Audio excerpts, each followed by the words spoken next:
All right, we're back for session number 2. Session number 2 on Tuesday nights is the Ask BSR. Brian S. Red is going to answer your questions. These are some questions that some of them were sent in, some of them I found online, and I wanted to have Brian go and dig into these a little bit more. Most of the ones that I found online were the money ones, because he loves talking money. I hate talking money. Actually, we had a couple sent in that were talking about money, but not in the way that we typically have had. So this will be good. I think these are some we can handle, and there's some good stuff here tonight. So we're going to jump into that. If you guys have got some questions, if you're watching this on Facebook Live, just click the link in the description for show number 2. Come on over to YouTube. That way you can go and ask questions on the YouTube chat. I'm not following the Facebook one, unfortunately, tonight. But you guys I was following it, but now I was just zoning out on our cool conversation we were having, and I didn't even click on the show. Oh, get the second one up. We're okay here. But yeah, the questions will be in YouTube, not on Facebook. So we will see you guys do that. Give it a thumbs up. Give it a thumbs up right now because we're worth it. Ian made a really good point here to start off the video. Talking to Brandon in the chat room there. Every video put online is a reflection of you, and all your potential clients can see it as well. Brian, we're going to actually start with that. I like that concept. And he finishes. You should only put up content you want clients to see. You do a lot of videos. You know that the clients are going to see it. Has that ever crossed your mind that, geez, I don't know if I want to be talking about this because future clients might see this and it might be something to freak them out, make them think bad of me, da-da-da-da-da-da. Have you ever had that thought? Yeah, I've had it, but I dismiss it pretty quick because where life has taken me, quite frankly, my audience of DJs is more important to me than my client base. That a client may see it. I don't care about that. Am I not getting gigs because of my videos? Sometimes, probably. Yep. Am I getting gigs because of my videos? Yeah, I'm getting that too. But I guess what's kind of cool about it is I'm not like the people-pleasing DJ. I'm not the yes man DJ that way. Either you dig what I do and who I am or you don't. I don't want to become somebody else for a client. Right. So they know who I am when they hire me. And that's pretty cool. I kind of like that.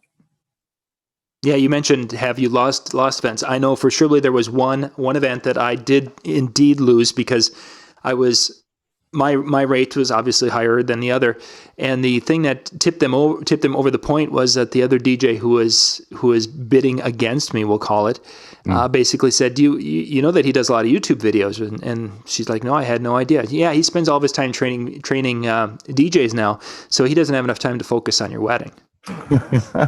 Nice spin. It's like, yeah. Oh, great. Yeah, thanks for that. So yeah, I'm busy anyway. I'm the rewards are greater doing things for DJs than they are for me getting more gigs.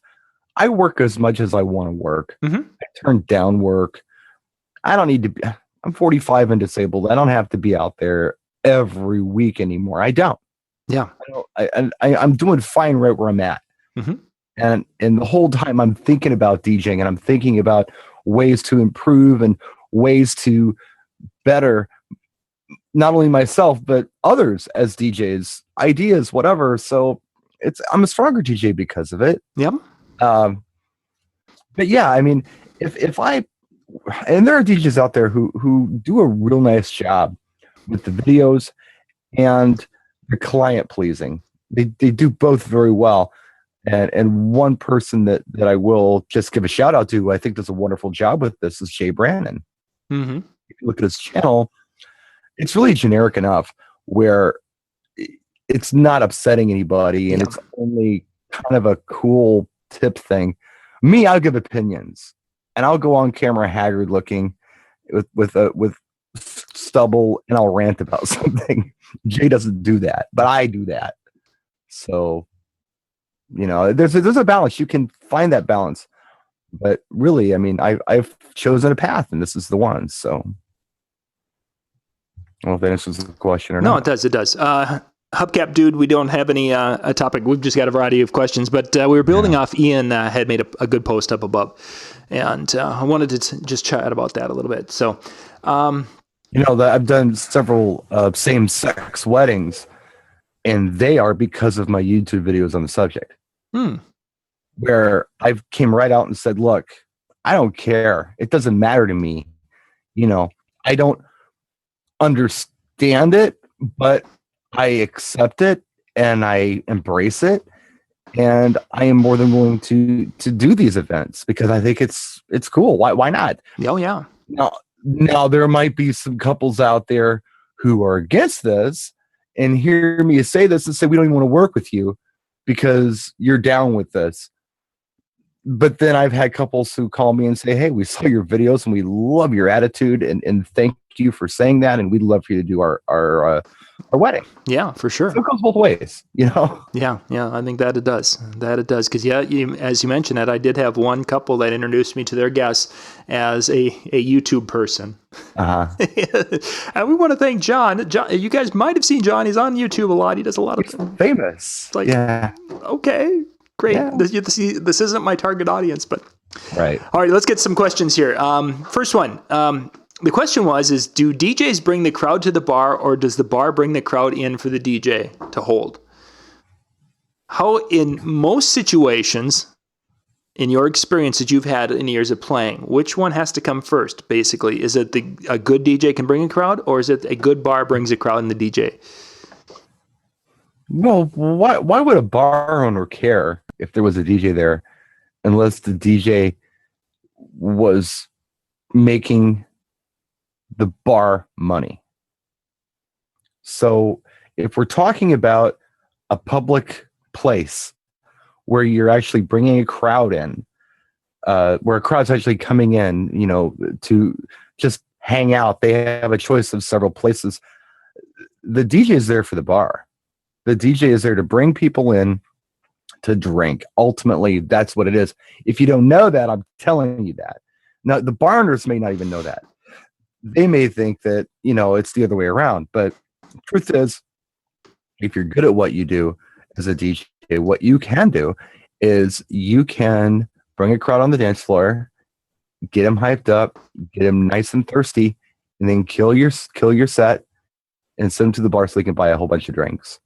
And then start building a new set and bring a new crowd out while that crowd's drinking. Get them nice and thirsty, and then kill the set, send them to the bar to get drinks. Bar owners make more money when I DJ than when anybody else does because I know how to do this real well. And they don't know why they make more money when I work, but they do. That's the part that just astounds me, because I've had that conversation with numerous bar managers over the year, and they're like, wow, we had a great night tonight. And it's like, okay, it's kind of a simple thing. The dance floor was full, man. We were selling a lot of drinks. You do realize it wasn't because of the dance floor being full. It wasn't full all the time. It's like, it was full when we wanted it to be, but there's a reason for it. Mm-hmm. And that's so difficult. This is an art form, and this is a job. And the job has several levels to it. You need to be able to, read your crowd and play the right music and say the right things and keep their attention, all those things. But you also have to think about the establishment you're working in. DJ Brandon. Yeah. Yeah, DJ Brandon mentions the bars don't care how good you are, it's how many people you can bring in. And that, I've heard that numerous occasions that I'm talking to DJs around the country, is that they're talking about that the bars, one of the first things they're asking is how many followers, local followers, do you have on your Facebook page? How much engagement do you have on your Facebook page? So how can you bring me new people that I don't get on a regular basis? No, I haven't done that in years. I used to do that. Scenario used to be the case for me way, way back when I was doing just clubs. Mm-hmm. Because I would have a slot, like I had a residency on Friday, and if my Friday was crazy, they came there because I was there. They liked my sets, and they didn't come on Saturday. And if I had a sub in there, I'd hear about the next time. They were pissed. Oh yeah. But like what I do now, or what I've done in the past 10 years, I guess, I'm either working at a resort, at a lounge, and I'm just getting whoever happens to be at the resort. They're not there for me per se. They're there because there's a bar at the resort and they don't want to sit in their room. Yeah. So I play to them. It really doesn't have much to do with whether I'm there or Bob's there. Now, once they get there, what the bar does for revenue is up to me. Mm-hmm. And then the other type of club work I've done in the last, well, I haven't done it in a while, but maybe 7 or 8 years, is the Latin club, salsa club. People go there on Saturday to dance salsa. They don't ask who's playing tonight. They just want to dance salsa. Yeah. And they have DJs they like and DJs they don't like, but they're not gonna come, or they're not gonna refuse to come because one DJ or the other DJ happens to be there that night. They're there to dance salsa. They're not there to see BSR spin or anybody else. But again, once they're there, the salsa brought them in.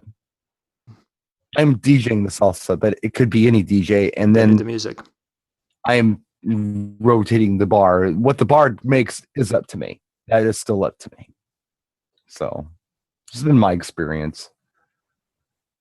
Yeah, Reggie's mentioning he is a bar owner that wants to pay on a percentage.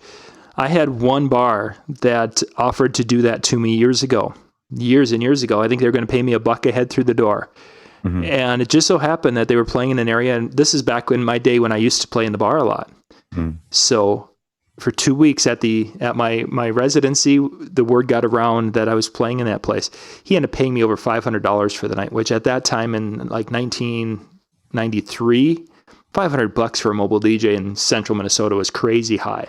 Yeah, that's crazy high. After that, he's like, so what's your regular rate? It's like, yeah, no, I don't think I'll be coming back. Because that's one of these little small VFW type places where, okay, so you get in there and it's wall-to-wall people. And then all of a sudden, one drunk guy is like, he's got his drink and he swings back and he slaps him on the guy behind him. And that guy turns around, all right, pushes him. Then that guy turns around and pushes the other guy because he thought he did it. And then he turns around and swaps. Every night there's a fight. And here we are as DJs trying to get away from my gear. Door is really nice. But if I had the choice, I'd want a percentage of bar because I have control of that as well. Oh, for sure. And door, you can take door and wipe your ass with it compared to a nice bar percentage. Oh, yeah. So the bar is bringing in like 12, 14 grand or something crazy like that, which is not unheard of. Oh, yeah. I'd love a nice percentage of that. Yeah. I'll take 10% of bar, please. Yeah, for sure. Goodness gracious. You're doing that than you are making door. So there are deals that can be made. There are good deals that can be made. Okay, the next question. How do I combat wind noise with an outdoor ceremony? Is there any tips for that? Handheld microphone and a wind guard. Like this one right here. Excuse the noise. Something like this is going to help you out quite a bit. A little wind guard. But sorry about that. Yeah. No. The lavalier microphones, the way they're pinned on to people, I mean, they're extra sensitive because they're not up to the mouth. They're kind of picking up everything around them. So they're going to pick up more wind noise than a handheld's going to pick up. So my best advice is to go handheld opposed to the lavalier. Lavalier is great for inside or on really still days. But I always recommend a handheld for outdoor ceremonies. Yeah. And put it on a stand. And some people, I don't like the way it looks.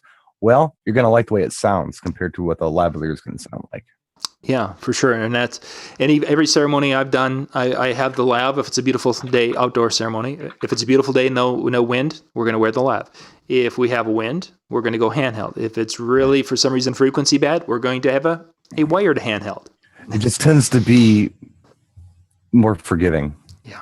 The handheld tends to be more forgiving of the wind and that kind of stuff than a lav does. Labs can just be a nightmare. Yeah. I've always wanted to have that. When you go watch some playhouses where they actually are doing a performance like Nonsense, the year we watched Nonsense, I actually went backstage and talked to some of the actors about how they mic themselves. And they have those little like E6 type microphones taped to the side of their head and just coming out right about there. And right. I've always thought, God, that'd be so cool to be able to do that to the officiant, have it so it's just taped, hidden, no one sees it. Right. And they could talk and it would be awesome. It would be. That'd be great if they wanted to pay us like $3,500 per set. And then there's that. I'd be happy to do that kind of stuff. There's that too. Now you're going back to the money, man. Well, I'm just saying. I mean, we can do all kinds of magic, but if we're not making any money on it. We're paying to do this stuff. No, for sure. Let's stick on the money thing for the next question. Oh, What should I collect myself in for? the foot. What should I collect for a deposit at the time of booking? Should I get that right away or at the time they sign the contract? I was reading more, and they were talking about that they can go and get the date held on their website, and they're wondering if they should take a retainer at that time or deposit at that time, and then get the contract signed later when they know what package they wanted to. I think that you need to have some, excuse me. I don't know. To me, it always seemed like it was great protection for the client to have a contract with a deposit. And for me, I mean, and I'm a strange animal this way. I would rather not see any money until after I perform and done the job. Yep. For me, it's a bummer to have money early. And that sounds crazy because who wouldn't want it? It makes good business sense to have it early. But it's a bummer because I don't know. It just means more to me if I've earned the money than I get the money. Just to have it, I don't know. I'm always, after the stroke especially, I'm thinking to myself, my God, if I got paid in advance, big money for I think I missed like 9 gigs, during my stroke or more. That would have been a lot of money to pay back. If we had counted on that cash and we didn't have anything else and then we're in debt, that money, that would just drive me nuts. But oh yeah, at any rate, a deposit's important, and the reason it's important, it's a mental thing. It's like glue. It's kind of like when I worked in the car business. If people put some money down on the car, they're going to come back tomorrow and take delivery. If they didn't, they may never come back. And it gives them mental ownership of you for the event. They've secured the date. Personally, I'm a 10% guy. That's me.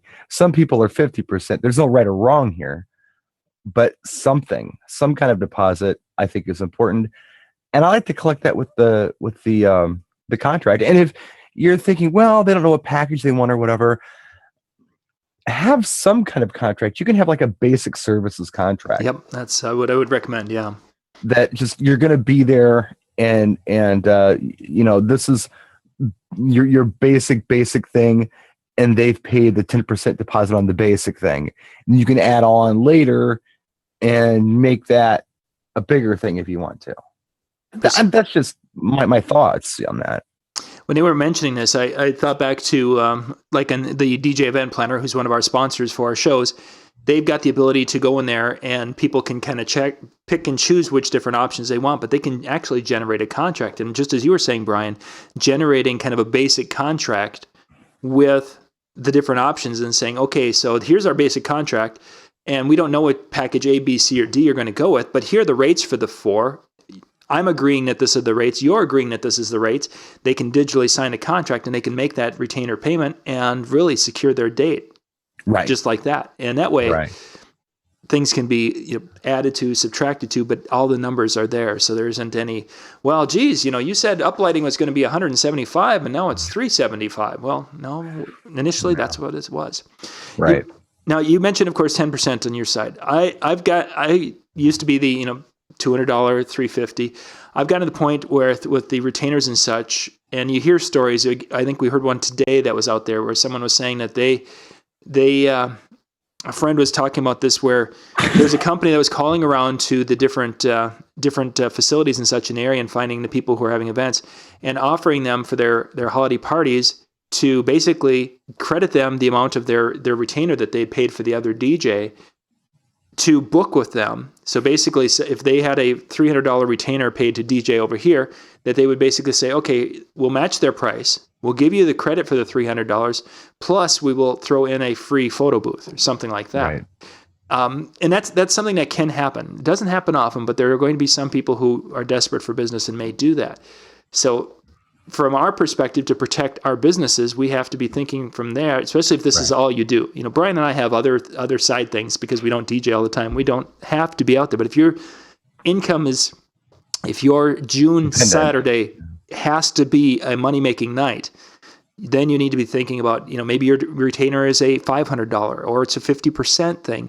And you want to get that second payment in advance far enough so if it's a check that you'll know that if it bounces, that you can get payment the day of in cash before you start, because there's nothing worse. I've had this happen to us like 4 times, I believe, where we've had 500 to 2,200 was the biggest check we've had bounce.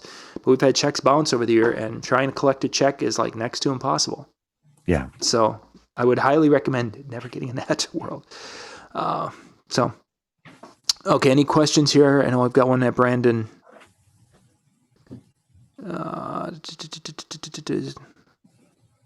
Okay, Brandon asked about insurance for DJing. Let's talk about it from 2 perspectives. First off, the common insurance that most DJs have. Let's talk about that. Go ahead. I'm going to have you start that one.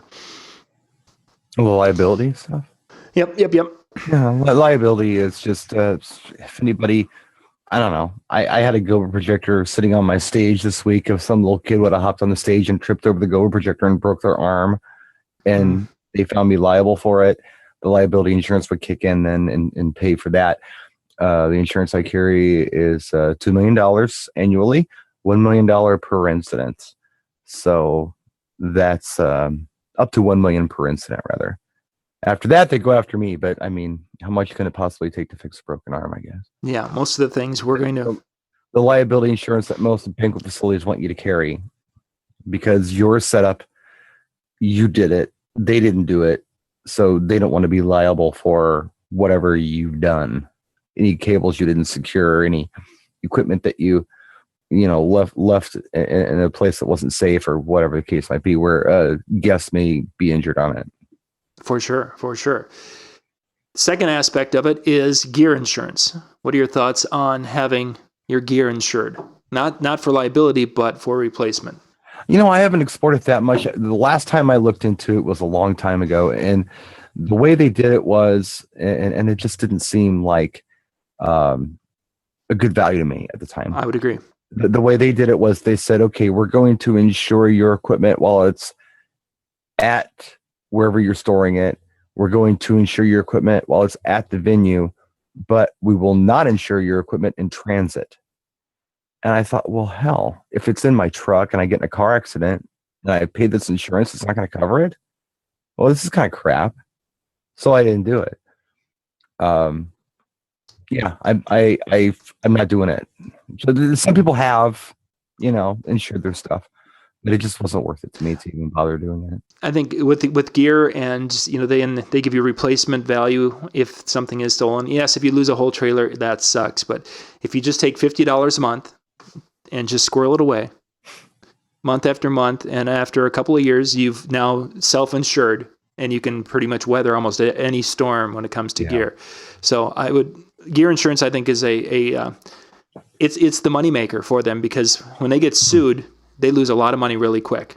Well, insurance is a moneymaker for any insurance. Yeah, obviously it is, but I mean that's the gear insurance is one. That's why they push so hard on that one. So, and of course, then there's the last side of it that we won't get into too much. But then there's that health insurance side of it, and as I have found out so far in 2016 by going in and having these emergency surgeries, you've got to have that too. Because boy, if you don't.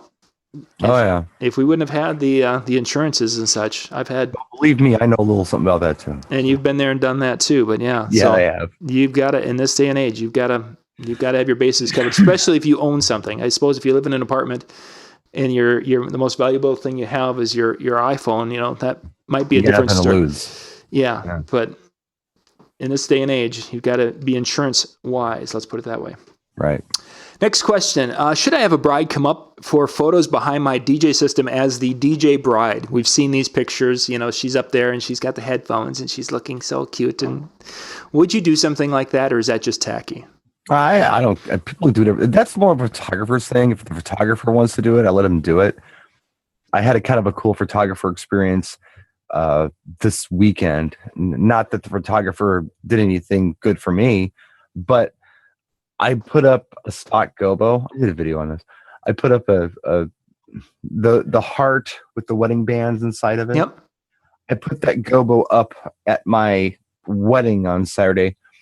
And I did it because I was going to try to do a video showing how bright the icon profile warm white was. But every wall had something on it or was black or whatever. But I still wanted to shine the gobo somewhere. So I shined it on the wall behind me and put a color wash up. And they're not going to care about this. The client loved it. and the photographer took pictures of them in front of this gobo. Cool. Now that was kind of cool, you know. But I've never had a photographer ask to do the DJ Bride thing. I've never had a photographer. I haven't either, and that's how I've kind of wondered if it's been a photographer thing more, or if it's something that the DJ sets up. Because you find some DJs who have it quite often, and I have noticed that the pictures that they take of themselves, or when you see a picture of them, their head, it's like they've got these pretty white ones for the bride. And right. I didn't even, again, wasn't thinking about it, but yeah, you don't want to give them her, here's my skanky old beat up, smelly, sweaty. Man, I don't even like people talking on my microphone. Yeah, exactly. It's like, I'll put my headphones on. Ooh. Yeah, here, you can take these. You can keep them now. Get it. Okay, next question here. Selling used DJ gear. Is there any kind of a rule of thumb when a person's wanting to set a price for selling used gear? No, I don't know. I mean, are you talking about what to charge for it? Yeah, when somebody's trying to sell they're trying to move some lights. And you were like, where do I even price it? And my rule of thumb when it came to things, used equipment is, especially in the DJ world, it seems like if it's over a year old, it's lost half of its value within that first year. Probably pretty fair, yeah. And then from there, it continues to dwindle until it gets to the point. As I mentioned to someone else, I sold. I had 4 linkable spin type beam effect lights. Yeah. Nice effect when we bought them. 8 years ago, we loved them, but dated for that time. Mm-hmm. I think I probably spent, $125 a piece, and I got $15 a piece for them. You should do your research though, because I mean, things are worth what people will pay for them. That's a big, That's what they're worth. And depending we're talking about used gear. Are we talking about my used LED lights from 2009, or are we talking about my 1200s? Yeah, because those are worth more than what they were paid for originally. Isn't that something? So what are we talking about here? It's like a used car. Well, it's an old car. Yeah, it's an old car. It's a 55 Chevy Post. Yeah, that car is worth 200 times more than it was new. Sometimes they are. That's crazy. Stuff that, oh my gosh.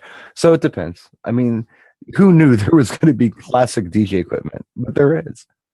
Yeah. And there's microphones like that too, that if you know what you're looking for, wow, some of these microphones, these old vintage microphones are collector's pieces, and people want tons and tons of dough for them. Yeah. I have one. I had 2 actually, but I got lucky on the prices because they're going for a lot more than that. But good point. Yeah, that's it doesn't, the 50% rule doesn't go to all gear, because there are some things that definitely hold. Other things, you can't give it away. Somebody about like the old, even the stereo equipment, like the Macintosh stuff. I mean, I'm still drooling over that stuff. I mean, and I've had times where I'm like, you know what, I'm going to invest in some old Macintosh stuff, and I go to look it up to get prices on it. Mm-hmm. It's more than what it was new. Jeez, you still want tons of dough for this stuff. Although I got to say, the other day, for some reason, when I was just started in college, the color computer came out from Tandy, or from Radio Shack, and I looked one up the other day. Price was incredibly high, of course, as you were saying. Yeah. But it was. I remember after doing the work, and then you're printing out the.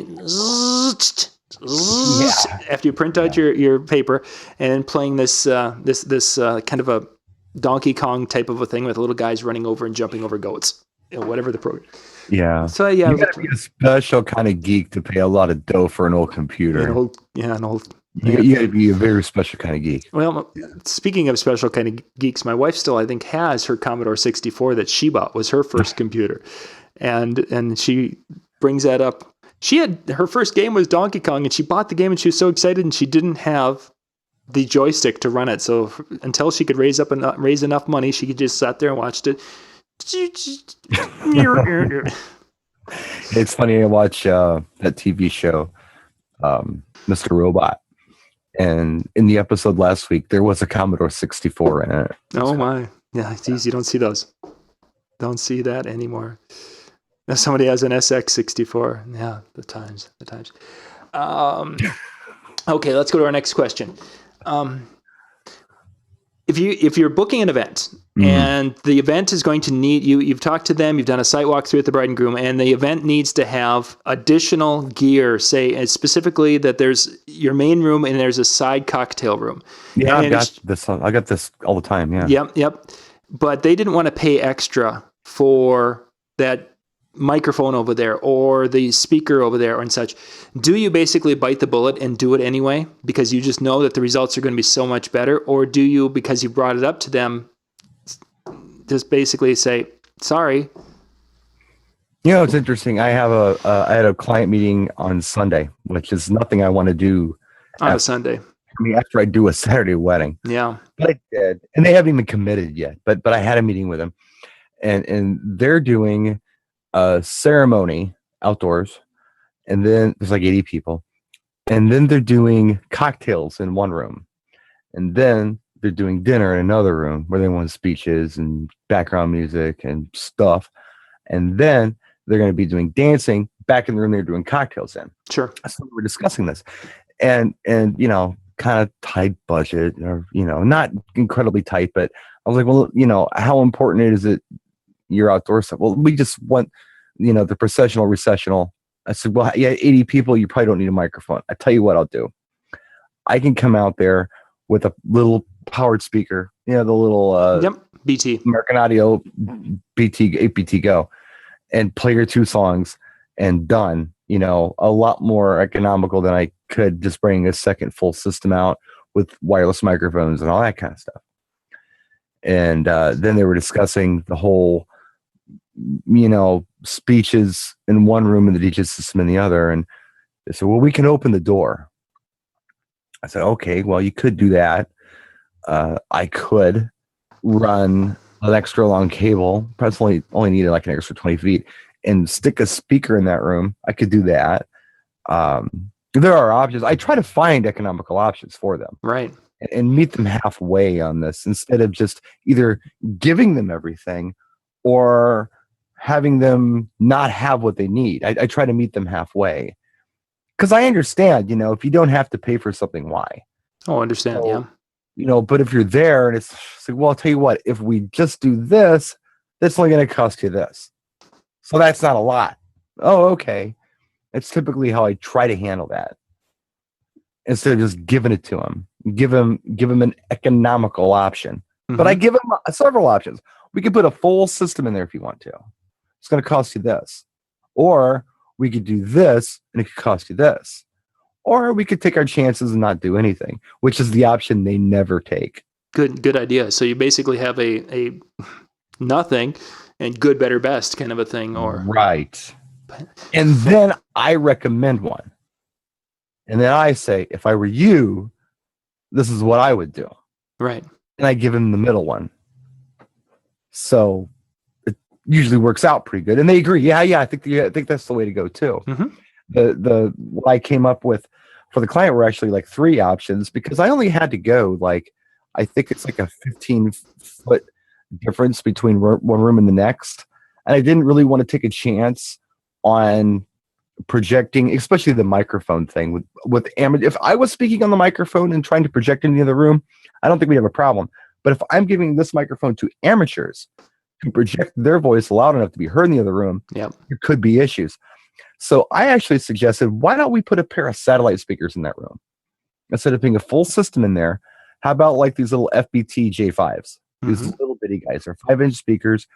I can easily put them on sticks and daisy chain them off my Pro Maxes. Not a big deal. It's 2 20-foot cables, 2 tripods, and 2 little speakers that fit in a bag. How about I do that for you for $150, opposed to having a whole second system in there? Sure. Yeah, that sounds like a great idea. So you just got to give them options, I think. If it's just one, you know, A or B, it kind of sucks. But if it's A, B, or C, I think it's, you know, nothing and 2 other options. I think it works better. It's about being clever and creative with these people sometimes. So cool. Question. No, that's a good idea. I like that. That basically spelling out in advance, which of course sometimes, unfortunately, we may not know that, but because things change. Yeah. All right, let's jump to our next one. And this is actually something I did at a wedding. I had this same situation at a wedding, one of my summer weddings, and I struggled with this one, and I didn't get it back. I found that with my weddings, I hit them a lot harder earlier in the night because I want to try to get the people up and moving as fast as possible and to get the party going. Yeah. And you get to that point, let's say that we've got a 7 to an 11 dance, and we've danced hard from 8 to 10. And we've done things, we've taken them here and there, and all of a sudden at 10 o'clock, they have this gasp. You can just feel at the floor, just like, whew. Right. And it's like as of one, they all go sit down and they're wiping their heads and they've had a great time and they're high-fiving and they're doing their thing, and you just get to that point where it's like the crowd is they've run out of gas and they're done. Yeah. Yeah. How do you bring them back? And I've struggled with this because it happens, especially when it used to be that I would start out and, you play your oldies and different things. And, you wouldn't be working the crowd as hard early. And people would leave and you'd be like, oh, well, they were going to leave early anyway. I don't do that anymore. It's basically bang, bang, bang, bang, bang, bang. Hit them early and hard. No, I'm the same way. So I'm the same way. Try to keep everybody happy, at the same time. And it's hard to do, but we do it. Two things that I look at for this sometimes, and I had this situation, actually I had it Saturday. All this stuff happened on Saturday of this weekend. They were just done for a while. I had a couple of bridesmaids who really wanted to hear like 80s and 90s dance music. Yep. And literally a couple, like 2 or 3. It's like, you know what? I'm going to play this music for them right now because no one else is doing anything. Or they went outside on the patio because it was a nice night or whatever. So I played to them for like an hour. Then that crowd trickled in about, a half hour before we were ready to wrap it up. And I smacked them over the head with some party tunes that they liked. It was mostly country stuff. And I closed the night on the full dance floor. But I gave them that break, Go ahead. Just, play stuff they might like. And that is also a great opportunity, I think, sometimes to just play those tunes that they wouldn't dance to, but they dig. Yeah. If they're not going to dance. But if, I think that we kind of get a little misguided sometimes, and we feel like that if they're not dancing, we're not doing our jobs. That's not always true. We are there to provide entertainment, but if they're entertaining themselves, or if they're still there and they're talking and they're engaging each other and having fun, we're cool. We don't need to make them dance. This is not what we're supposed to do at that point. We're there for them if they need us. So I guess that's how I look at it. Yeah. And I'll let them have that break. But then usually what happens is right before the night's over, all of a sudden they get an idea. Oh, let's party. What do you mean we only have 15 minutes left? Come on, let's do it. Let's play the best songs we can in the next 15 minutes. Yeah. And you blew it for the last hour because you were just sitting there with your thumb up your ass. But they were enjoying, they were singing along, they were like, oh, remember this song? Oh, what's this song from? They had a good time with or without you. They had a good time. Yeah. That's how I look at it, I guess. Okay, let's see. We've got just a couple left here, and then I'm not sure if we're going to get to all of them. We might just wrap on this one, actually. Cool. Somebody was wondering about running audio wirelessly. They need to do a short, and I think we've talked about this in the past. So running wireless audio, and they're even talking about it in the chat a little bit, running Bluetooth, using Bluetooth and such. Any thoughts on that? Have you? I haven't done it. I haven't done it yet. I've heard people talk about a system that Alto's building. I've also heard that Alto's building a new system. Maybe you were telling me that. Yep, they've got the Stealth out right now, and the Stealth Pro that should be coming out here shortly. Yeah, I'm not even the guy to talk to about that. Really, I haven't done it yet. And I think about wireless. Would it make my life easier? Maybe not. I don't know. It depends on how the stuff is set up. How much of this stuff do I have to service with batteries and linking? Is it just easier to run a cable? I mean, I'm not doing long runs or anything.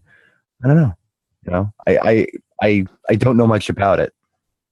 Ian mentioned that he used the Alto Stealth this past Saturday. Ian, have you noticed, and if you're running wired and wireless, are you getting any latency? Latency meaning that the signal where in the wired is like ahead of the signal, which if you're shooting this way and you have a second speaker here, and if it's a little delayed here, that's not a bad thing because the sound catches up to the sound of that second speaker. And that's not, I mean, that's what the ETX, they have that built in, that delay.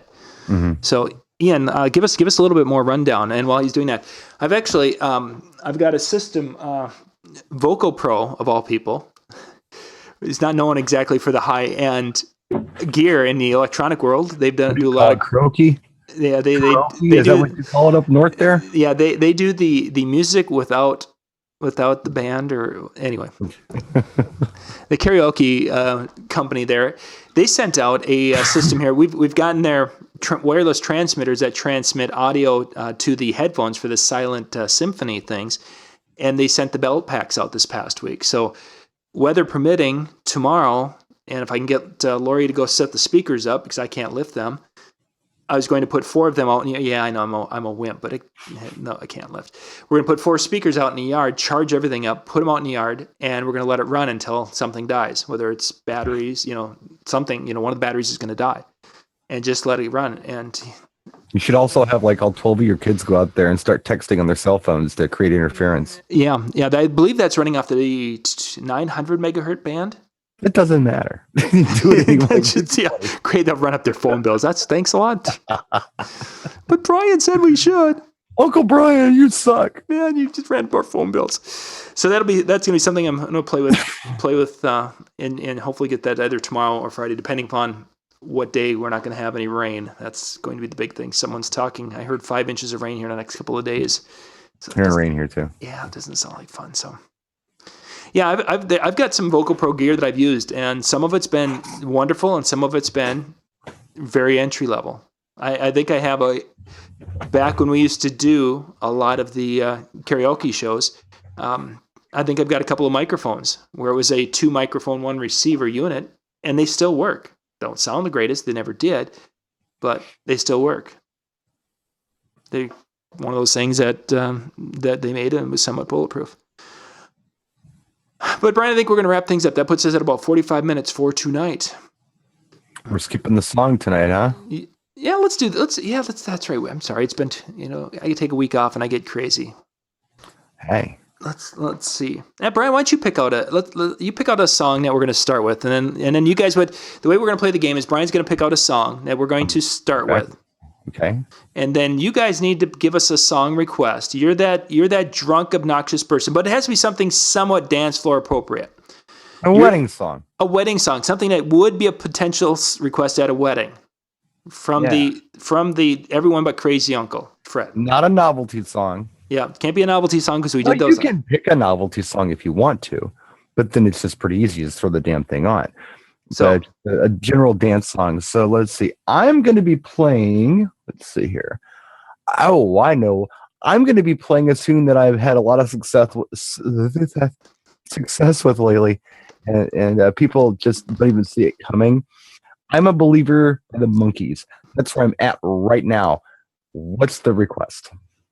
Ian, what the hell is that? 12 gauge donkey. What? It's Ian being, I don't even know Ian being a goofball. Every once in a while I look at the chat room and go, oh, there he goes again. Yeah. Who the hell is this guy? Ian's drinking again, man. Okay, so we're right now we're playing I'm a Believer, and you are that drunken wedding guest that comes up and you say to Brian, what? Wang Chung Tonight. What, Everybody Have Fun Tonight by Wang Chung? Okay, that's 80s. Let's do it. Let's bridge I'm a Believer to Wang Chung's Everybody Have Fun Tonight. I think that's what he's asking for. Yep, that would be it. Or we could do Robin's suggestion, which is Shake Your Booty by Casey and the Sunshine Band. That one would be a little bit more in depth, I think. No, I don't think so. I don't believe so at all. Because what we're going to do, if we did Wang Chung, for example, what we'd have to do is we would have to bridge 60s with 80s music. That's pretty much what you do. And you can do that with the progression of going 70s into 80s if you'd like to.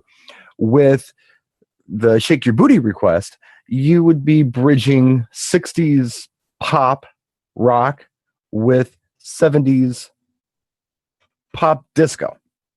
So you're actually switching genres a little bit there. Not impossible. But how would you bridge them? That's a really good question. So I'm a Believer by the Monkees can be the top of a set. It can be the top of a 60s set because it is when I do it. If I'm doing anything, tracks by Neil Diamond, I could do the Sweet Caroline, Foundation's Build Me Up Buttercup thing. I could do Van Morrison, Brown Eyed Girl, and I could top the set because I can't find a song to top I'm a Believer in the 60s. It's just a really powerful track. It's it's fast, it's up tempo, it's the perfect song to top a set. So if I top the set there, I can switch genres now if I want to. I can. So I could go into something like what would bridge that? Geez. Something like I could do a slow set right away, or I could do this. I could do like an old time rock and roll thing, which is kind of a bridge. It's rock, but it's 70s. And then I could do something like oh boy, just in anything rock. It doesn't matter what. Or I could go into disco from there. I could do something like Bee Gees after that. That would be fine. And then after I do a Bee Gees song, maybe I could do something like Shake Your Booty. Or I could do a song to bridge Staying Alive with Shake Your Booty. There's a lot of different directions you could go with this. But yeah, very possible and not hard. But those are two tunes that I would slam into one another, I don't believe. So if we came on, Ian mentions ABC from Michael Jackson, or the Jackson 5. Yeah, you could absolutely do that. That could be actually a fun thinking how one ends. That'd be a great bridge. That would be a good bridge. Yeah, it would be a great bridge. You go Motown. You could absolutely do that. You could go into a Motown set, and ABC is a Motown track. You could go into a Stevie Wonder track if you wanted to. You could do Signed, Sealed, Delivered, and then you could do ABC, and then you could build into more of a 70s R&B disco thing and end up with a Shake Your Booty. You could do that. Absolutely. Stranglehold Ted Nugent doesn't even work into the equation here. Brick House does work into the equation. You could absolutely use Brick House. In Trance Staying Alive is something that you would do for a 90s set, I think. It would it'd have to be the right 90s crowd. Yeah, definitely. Yeah, that would be a tough one. If you live in America, if you live in Europe, it's probably different. Yeah. You could also do like what I was talking about before, where you go from something like I'm a Believer into Staying Alive. You could go into an ABBA track.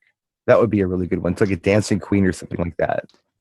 Brian, Kyle mentions Beth by Kiss. So we just finished up our set. We've just done I'm a Believer. How would you go? We're going to go from I'm a Believer to Beth from Kiss. A nice slow song. Would you? It's like a little down tempo slow song too. It's I never play that song. But in this situation, we're going to do it. Would this be one? Would you make the announcement that you were going to be slowing it down? Would you just basically just go and let the music do the talking? How would you? God, I might want to play something before that though to bring it down a little bit. Yeah, maybe. Oh God, that's just like the worst slow song to play because you know what it's about, right? Beth? Oh yeah. Yeah, it's sorry, I'm busy. That's what the song's about. True, but I have time for you. This is for the people who like not romantic at all. Oh, it isn't, but it's slow. It's a very slow song. It's not romantic. It's not. I don't think anybody says, "Oh, Beth is our song." No one says that. No one's ever said that. True, but I have had it requested at weddings numerous times. Yeah, numerous times. You play it. Not often. I bet the last time I did play Beth at the bar probably in the last 10 years. Okay. And that's been about it. But yeah, I don't. God, you almost come out of a slow set into Beth. I mean, I don't know. I don't know, man. I don't know. I mean, whatever. Monkeys is so much energy. It's up tempo. It's so much fun. It would almost be like sending everyone to the bar with Beth on right away. If you were interested in people drinking at your wedding, then go get another free drink. Go, people, go. And they will drink. It's open bar tonight. Go enjoy. Yeah, unless her name, no one's going to dance to. Here you go. Her name is Beth. Yeah, Tom. The bride's name is Beth. This is going out to the bride, man. You know, it's funny you say that because this weekend my bride was Stacy. And the big request was Stacy's mom. Yeah. Remember that song? Oh, yeah. And that was pretty funny because the mom went out there and was, pushing it up and having a good time. I got it going on. I'm Stacy's mom. Yeah, woo. A turd in the punch bowl. Jimmy, I've heard turd in a pool, but I don't think I've ever heard the phrase turd in a punch bowl. I've heard it, yeah. You're way too far up north to hear a lot of this cool stuff. Yeah, well, again, what's a turd in a pool is what we referred to it as up here. Jesus, I don't know where to put Beth. It's kind of like, where do you put Tomb of the Unknown Soldier or, the Edmund Fitzgerald by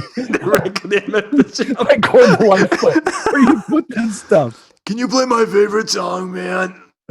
Can you play All My Friends Are Dead? Gordon Lightfoot's my...